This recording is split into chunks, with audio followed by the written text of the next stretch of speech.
it's Jack from Cultaholic.com. It's a new week in the world of wrestling, and with a new week, we have a whole new batch of lovely wrestling news. So, without any further ado, let's take a look at those headlines. First of all, Vince McMahon claims that he does want to build new stars in a recent conference call. Next up, there's been a change to tonight's planned Raw main event. And finally, WWE.com has revealed their top 10 matches of 2020 so far. We'll run through that and a little bit more as well later on. But yes, first of all, let's begin with this news that Vince McMahon does indeed want to create new stars, according to himself, in this recent annual shareholders meeting. These quotes were highlighted in particular by WrestleNomics, who do often offer a fantastic look at the business of professional wrestling, the economic side of things. And during the Q&A section of the annual meeting, one of the shareholders asked, with fans not in the arena, Brock Lesnar out, and ratings declining, will Vince and new head writer Bruce Pritchard use this time to build up new stars? And Vince replied, sure, I mean, you want to continue to build stars no matter what time. Paul, Triple H, has done an extraordinary job of creating new stars, and as they continue to evolve, they'll continue to come up to Raw and SmackDown. He went on to say, so there's this influence of new superstars coming into both Raw and SmackDown, and in addition to that, the ways that we now promote talent in a more effective way with digital and social media, as opposed to the normal way. That's not a complete sentence, but you know, I understand the gist of what he's saying. He closed his answer by saying, we do not have a live audience at the moment, and of course that to us is paramount. They're like the third performer in the ring in terms of our interaction with our audience. But nonetheless, it is a good time to continue with the digital and social imprint and this land grab that we have, which is substantial. We continue that, and again, new stars coming up. And if you didn't watch WWE's product, there'd probably be no problem with that answer from Vince. You know, it's good that he's invested in creating new stars, and also he's very conscious, it seems from this answer, of the new social media age, the new way of promoting their talent. However, the product, I think it's fair to say, doesn't obviously reflect this answer. We've seen it with the likes of Ricochet. Aleister Black's not really firing on all cylinders as many would like to see him, you know, doing so. We've seen even when, you know, Johnny Gargano and Tommaso Ciampa were called up really haphazardly that time. That was really weird, wasn't it? That kind of didn't go anywhere and just seemed to be a quick ratings grab before they went back to NXT, but their storyline had been a little bit compromised by their appearances together on the main roster. We've even seen it with Shayna Baszler. I mean, she's maybe the most obvious example in recent times. She was absolutely dominating the women's division, and then rumor has it, a last-minute call by Vince meant that she did not beat Becky Lynch at WrestleMania, did not win the Raw Women's Championship, and was recently away from TV for a while before coming back and beating up Akira Tozawa's Ninja Army. It's a bit of a step down for Shayna, isn't it? And I think her story reflects that of many who've come up from NXT, despite possibly, in the case of Shayna especially, being massive stars on that brand. Vince was also asked more directly during this meeting how he plans to combat these record low ratings we've been seeing in recent times. He spent a lot of his answer attributing that to obviously COVID-19, which will have some impact admittedly, but perhaps isn't totally accountable for the massive dip we've seen. I'm not quite sure. I'm not an expert. But in terms of fixing the problem, he said that we are still nonetheless the #1 television show on the USA Network and still consistently the #1 broadcast show on Fridays amongst key demographics. We expect a combination of valuable promotional inventory from our TV partners with the return of sports events programming, and a deep roster of charismatic talent will have a positive impact on viewership over the long term. So it kind of seems like Vince is saying, quite honestly to be fair, there is no quick solution to these ratings. I mean, I'd be shocked if Raw just spiked in the next few weeks. It does seem to be more of a long-term thing. I guess now the question just is, can WWE do it? Well, one way WWE have recently been trying to combat this ratings slump is by saving big matches or big angles for TV. We saw it last week with this whole Randy Orton and Big Show no DQ match, which seemed for all the world like it was going to appear on Extreme Rules, but then actually happened on Raw instead. And apparently that was to ensure that people tuned in to Raw. And there's another big match planned for this week, but there has been a key change to that Raw main event, which initially appeared to be Dolph Ziggler getting a rematch, another shot at the WWE Championship against Drew McIntyre, with Drew picking the stipulation. But now, as Mike Johnson of PW Insider has highlighted, WWE's website is now listing that match as being non-title. So Drew still gets to pick the stipulation, but for whatever reason, now, if Dolph wins, he doesn't win the title. Now, I don't think Dolph was going to win anyway, so why have they done this? And honestly, all I can think is that it's going to end in some kind of non-finish with somebody attacking Drew to set up his next big feud heading into SummerSlam. But before we talk about that a little bit more, I still think it's very strange that they've made this change, especially because I went and rewatched that promo from last week where Dolph begged and pleaded and kind of threatened Drew for a rematch, and his whole motivation seemed to be to have another shot at the WWE title. I'm not certain whether he actually said it directly at any point. They may have cut it out of the YouTube version that's up there now maybe,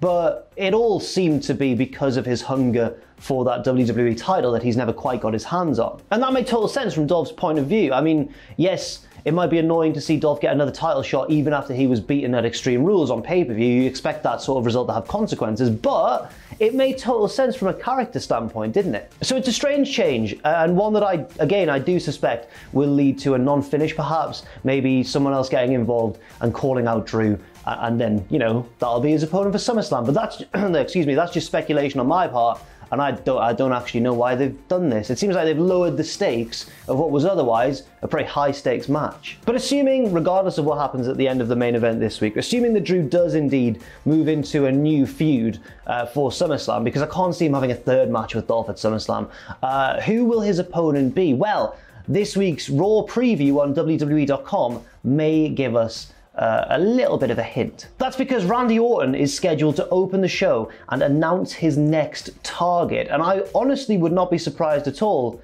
if that did turn out to be Drew McIntyre. Meltzer did report recently that the big rumor is that Orton is going to be the one facing Drew for that title at SummerSlam, and even if that's a false story or his source is a little bit wrong, I can't see any other more obvious candidates other than Randy Orton. And yes, there's always time to build somebody new to have that title shot, but Randy Orton at the minute, if they're trying to get eyes back on the product again, Orton's one of the biggest names on the roster. Giving him a title shot would, I think, be a smart move. He's built himself up as a real threat once again with these big wins over Edge and more recently Big Show, and I just think it makes sense. So yes, at the start of Raw, we will find out who Randy Orton's next target will be. Let's go through the other things that have been announced for tonight's show as well. So Dominic Mysterio is coming back to confront Seth Rollins after Rollins heartlessly blinded his father in that eye for an eye match at Extreme Rules. And I, for one, hope that Dominic stays safe because I'm really scared for his eyes. Andrade and Angel Garza will take on the Viking Raiders and the team of Cedric Alexander and Ricochet, with the winning team, the winners of that triple threat, challenging the Raw Tag Team Champions, the Street Profits,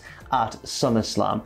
Now, you have to maybe assume that the Viking Raiders would win, although their feud with the Street Profits has kind of been done and dusted, but was it ever properly finished? They sort of teamed up and then nothing came of it. I don't know. I could see the Viking Raiders winning. Then again, I could totally see the heel team winning as well, Andrade and Angel Garza. I would like to see Cedric and Ricochet win, but that may be a bit of a stretch. I don't know. What do you think? And finally, we have those two big announced matches as well. Drew McIntyre versus Dolph Ziggler, of course, with Drew picking the stipulation, but now it's non-title, and Asuka versus Sasha Banks for the title, which ended in strange circumstances at Extreme Rules, but whoever wins this match walks away with the Raw Women's Championship. And that win can come via DQ or count out, or even if Bayley gets involved. So the odds are a little bit stacked against Sasha here as the heel. Next up, we are sticking with WWE.com because I love this, because I love lists because of my job here on YouTube.com.